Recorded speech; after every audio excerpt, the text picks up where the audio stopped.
S ಇನ್ನು 2 ಜೆಸಿಬಿಗಳ ಮೂಲಕ ಸಾತ್ವಿಕ್ನ ರಕ್ಷಣಾ ಕಾರ್ಯ ಭರದಿಂದ ಸಾಗ್ತಾ ಇದೆ ಅಂತ ಹೇಳ್ಬೋದು. ಬೆಳಗಾವಿಯಿಂದ ಆಗಮಿಸ್ತಾ ಇದೆ SDRF ನ ತಂಡ ಕೂಡ ಸ್ಥಳದಲ್ಲಿ. ಕುಟುಂಬಸ್ಥರು ಕೂಡ ಆತಂಕವನ್ನ ವ್ಯಕ್ತಪಡಿಸ್ತಾ ಇದ್ದಾರೆ. ಜೆಸಿಬಿ ಅಗ್ನಿಶಾಮಕ ಸಿಬ್ಬಂದಿಯಿಂದ ಕಾರ್ಯಾಚರಣೆ ಕೂಡ ಭರದಿಂದ ಸಾಗ್ತಾ ಇದೆ.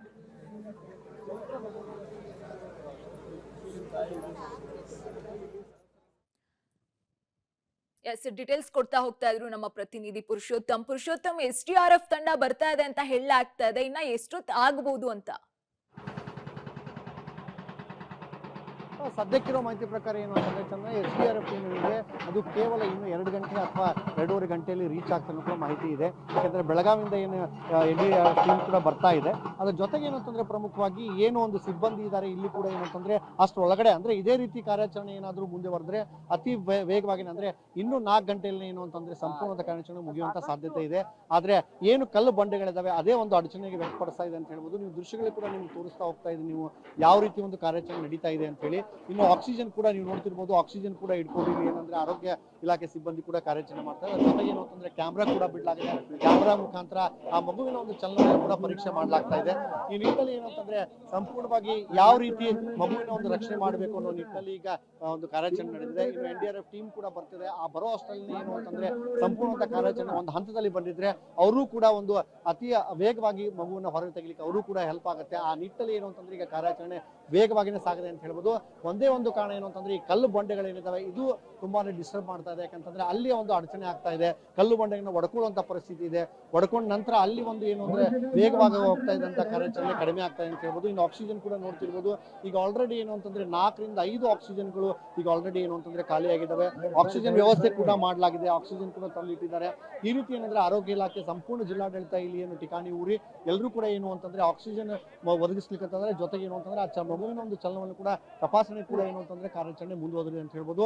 ಇದೇ ರೀತಿ ಏನು ಅಂತಂದ್ರೆ ಎಲ್ಲ ಗ್ರಾಮಸ್ಥರು ಕೂಡ ಬಂದಿದ್ದಾರೆ. ಆಮೇಲೆ ಹೆಚ್ಚಿನ ಸಂಖ್ಯೆಯಲ್ಲಿ ಗ್ರಾಮಸ್ಥರು ಬರೋ ಕಾರಣಕ್ಕಾಗಿ ಅನೇಕ ಜನರಿಗೆ ನೋಡ್ತಿರ್ಬೋದು ನೀವು ನಿಮ್ಮ ಹಿಂದೆಗಡೆ ದೃಶ್ಯಗಳು ತೋರಿಸ್ತಾರೆ ಯಾವ ರೀತಿ ಲಾಠಿ ರುಚಿ ಕೂಡ ತೋರಿಸ್ತಾ ಇದ್ದಾರೆ ಅಂತ. ಯಾಕಂದ್ರೆ ಎಷ್ಟೇ ಹೇಳಿದ್ರು ಕೂಡ ಜನರು ಬರ್ತಾ ಇಲ್ಲ. ಬಂದು ಏನು ಅಂತಂದ್ರೆ ಮೇಲ್ಗಡೆನೆ ಬರ್ತಾ ಇದ್ದಾರೆ. ಯಾಕಂದ್ರೆ ಕಾರ್ಯಾಚರಣೆ ನಡೀತಾ ಇರುತ್ತೆ. ಅಲ್ಲಿ ತುಂಬಾ ಡಿಸ್ಟರ್ಬ್ ಮಾಡ್ತಾ ಇದ್ದಾರೆ. ಆ ಕಾರಣಕ್ಕಾಗಿ ಏನು ಅಂತಂದ್ರೆ ಎಷ್ಟೇ ಸರಿ ಪೊಲೀಸರು ಹೇಳಿದ್ರು ಕೂಡ ಯಾರು ಕೂಡ ಕೇಳ್ತಾ ಇಲ್ಲ. ಈ ರೀತಿ ಹಿಂದೆಗಡೆ ಹಾಕಿದ ತಕ್ಷಣ ಮತ್ತೆ ಮುಂದೆ ಬರುವಂತ ಕೆಲಸ ಮಾಡ್ತಾ ಇದ್ದಾರೆ. ಈ ನಿಟ್ಟಿನಲ್ಲಿ ಏನು ಅಂತಂದ್ರೆ ಪೊಲೀಸರು ಕೂಡ ಏನು ಸಂಪೂರ್ಣವಂತ ಒಂದು ರಕ್ಷಣೆ ಕಾರ್ಯಾಚರಣೆ ಮಾಡಲಿಕ್ಕೆ ಕೂಡ ಇದು ಒಂದು ಸ್ವಲ್ಪ ಅಸಹಾಯಕತೆ ಆಗ್ತದೆ.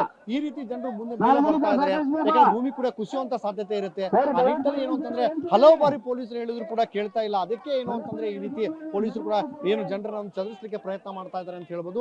ಈ ಒಟ್ಟಲ್ಲಿ ಏನು ಅಂತಂದ್ರೆ ಗ್ರಾಮಸ್ಥರು ಅಂದ್ರೆ ಏನು ಈ ರೀತಿ ಕುತೂಹಲ ಮತ್ತು ಜೊತೆಗೆ ಪ್ರಾರ್ಥನೆ ಕೂಡ ಮಾಡ್ತಾ ಇದ್ದಾರೆ ಆದಷ್ಟು ಬೇಗ ಸಾತ್ವಿಕ್ ಮತ್ತೆ ಮರಳಿ ಬರ್ಲಿ ಅಂತ ಹೇಳಿ. ಈ ನಿಟ್ಟಿನಲ್ಲಿ ಮಾತಾಡಲಿಕ್ಕೆ ಹಾಗಿದ್ರೆ ನಮಗೆ ಸ್ಥಳೀಯ ಗ್ರಾಮಸ್ಥರು ಕೂಡ ಇದ್ದಾರೆ, ಮುಖಂಡರು ಕೂಡ ಬಂದಿದ್ದಾರೆ. ಸರಿ, ಏನಾಗಿದ್ದು ಘಟನೆ, ಏನ್ ಅನಿಸ್ತಾ ಇದ್ರಿ, ಯಾವ ರೀತಿ ಪ್ರಾರ್ಥನೆ ಮಾಡ್ತಾ ಇದ್ರಿ ಸಾತ್ವಿಕಾಗಿ ಅಂತ? ಇದು ಹಿಂಗಾಗಬಾರ್ದು. ಆದರೂ ನಾವು ಎಲ್ಲ ಪಾಲಕರು ನಾವೆಲ್ಲ ನಮ್ಮ ಮಕ್ಕಳಿಗೆ ನಾವು ಭಾಳ ಕಾಳಜಿದಿಂದ ನೋಡ್ಬೇಕಾಗ್ತದೆ. ಇದು ಸ್ವಲ್ಪ ಅಲಕ್ಷ್ಯದಿಂದ ಆದ್ರೆ ಈ ಪರಿಸ್ಥಿತಿ ಬರ್ತದೆ. ಇದು ಇಡೀ ಥ್ರೋಟ್ ರಾಜ್ಯದೊಳಗೆ ಎಲ್ಲ ಕಡೆ ಈ ಒಂದು ದೃಶ್ಯ ನಡೆದವ. ಆದರೂ ಇಂಥವು ಆಗ್ಬಾರ್ದು ಅನ್ನೋಂಥದ್ದು ಭಗವಂತನಲ್ಲಿ ಬೇಡ್ಕೋತೇವೆ ಖರೆ. ಆದರೂ ನಮ್ಮ ಹುಡುಗರಿಗೆ ನಾವು ಭಾಳ ಲಕ್ಷ್ಯದಿಂದ ಇನ್ನೊಂದು ಏನಪ್ಪ ಅಂತ ಕೇಳಿದ್ರೆ ಅದು ಏನು ನಾವು ಬೋರ್ ಕೊರಿತೇವೆ ಅದು ನಾವು ಯಾವಾಗೇ ಅದು ಉಪಯೋಗ ಮಾಡಲಿಕ್ಕೆ ಆ ಉಪಯೋಗ ಮಾಡುವಂಥ ಸಂದರ್ಭದೊಳಗೆ ನಾವು ಓಪನ್ ಮಾಡಬೇಕು. ಹೀಗಾಗಿ ಅದು ನಿರ್ಲಕ್ಷ್ಯದಿಂದನೂ ಕೆಲವೊಂದು ಸಂದರ್ಭ ಹಿಂಗಾಗಿರ್ತಾವೆ. ಅವ್ರು ಏನು ಮಾಡ್ಯಾರಪ್ಪ ಅಂತಂದ್ರೆ 2 ಬೋರ್ ಹಾಕ್ಯಾರ.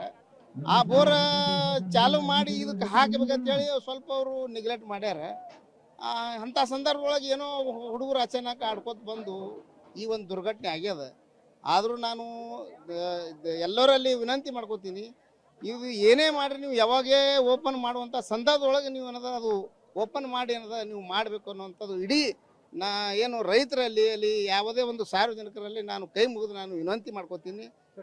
ಬರ್ಲಿ ಅಂತ ಯಾವ ರೀತಿ ಪ್ರಾರ್ಥನೆ ಮಾಡ್ತಾರೆ ಆ ಭಗವಂತ, ಯಾಕಂದ್ರೆ ಪವಾಡ ಪುರುಷ ಸಿದ್ಧಲಿಂಗ ಮುತ್ಯ ಯಾವಾಗಲೂ ಪವಾಡ ಮಾಡ್ಕೊತ ಬಂದಾನ. ನಮ್ಗೆ ಆತ್ಮವಿಶ್ವಾಸ ಅದ ಆ ಮುತ್ಯ ಅವನಿಗೆ ಕಾಪಾಡ್ತಾನೆ ಅನ್ನುವಂಥದ್ದು ಆತ್ಮವಿಶ್ವಾಸ ಅದ. ಎಲ್ಲರೂ ಅವನಿಗೆ ಬೇಡ್ಕೋತೇವು. ಆ ಮುತ್ಯ ಭಗವಂತ ಅವನ ಮ್ಯಾಗ ಆಶೀರ್ವಾದ ಇರಲಿ, ಮತ್ತೆ ಹುಟ್ಟಿ ಬರಲಿ ಅನ್ನುವಂಥ ಮತ್ತೊಮ್ಮೆ ಅವ ಈ ಜನರ ರೂಢಿ ಒಳಗೆ ಏನದ ಆ ಭಗವಂತ ನಮ್ಮ ಏನು ಸಿದ್ಲಿಂಗ ಮುತ್ಯ ಅವನಿಗೆ ಉಳಿಸಿ ಏನದ ಅಂತ ಒಂದು ಮತ್ತೊಮ್ಮೆ ಪವಾಡ ಮಾಡಲಿ ಅನ್ನುವಂಥದ್ದೇ ನಾನು ನಿಮ್ಮಲ್ಲಿ ಕೈ ಮುಗಿದು ನಾನು ಕೇಳ್ಕೊತೀನಿ. ಈ ರೀತಿ ಏನಂತಂದ್ರೆ ಎಲ್ಲರೂ ಕೂಡ ಏನು ಅಂತಂದ್ರೆ ಒಂದೇ ಒಂದು ಪ್ರಾರ್ಥನೆ ಗ್ರಾಮಸ್ಥರದು ಸಾತ್ವಿಕ್ ಮರಳಿ ಬರಲಿ, ಮತ್ತೆ ಯಾವ ರೀತಿಯ ಆಟ ಆಡ್ತಿದ್ದ ಆ ರೀತಿ ಮತ್ತೆ ಆಟ ಆಡ್ಲಿ ಮುಖಾಂತರ ಎಲ್ಲರೂ ಕೂಡ ಖುಷಿ ಪಡಿಸ್ಲಿ ಅನ್ನೋದು ಕೂಡ. ಮತ್ತೆ ಏನಾದ್ರು ವಿಶೇಷವಾಗಿ ಏನಂತಂದ್ರೆ ಏನು ವಿಶೇಷವಾದಂತಹ ಇಲ್ಲಿ ಒಂದು ಕ್ಷೇತ್ರ ಇದೆ, ಈ ಕ್ಷೇತ್ರದ ಏನು ಲಕ್ಷಣ ಗ್ರಾಮದ ದೇವರು ಇದ್ದಾರೆ, ಅವರು ಕೂಡ ಮುತ್ಯಾಗಿ ಪ್ರಾರ್ಥನೆ ಮಾಡ್ತಾ ಇದ್ದಾರೆ. ಆದಷ್ಟು ಬೇಗ ನಮಗೆ ಗ್ಯಾರಂಟಿ ಇದೆ ಪವಾಡ ಆಗುತ್ತೆ ಅನ್ನೋದು ಕೂಡ ಎಲ್ಲರೂ ಕೂಡ ಒಂದು ಆಶಾಭಾವನೆ ಇಟ್ಕೊಂಡು ಕೂತಿದ್ದಾರೆ. ಚಂದ್ರ ರೈಟ್ ಧನ್ಯವಾದ ಪುರುಷೋತ್ತಮ್ ತಮ್ಮೆಲ್ಲ ಡೀಟೇಲ್ಸ್ಗಾಗಿ.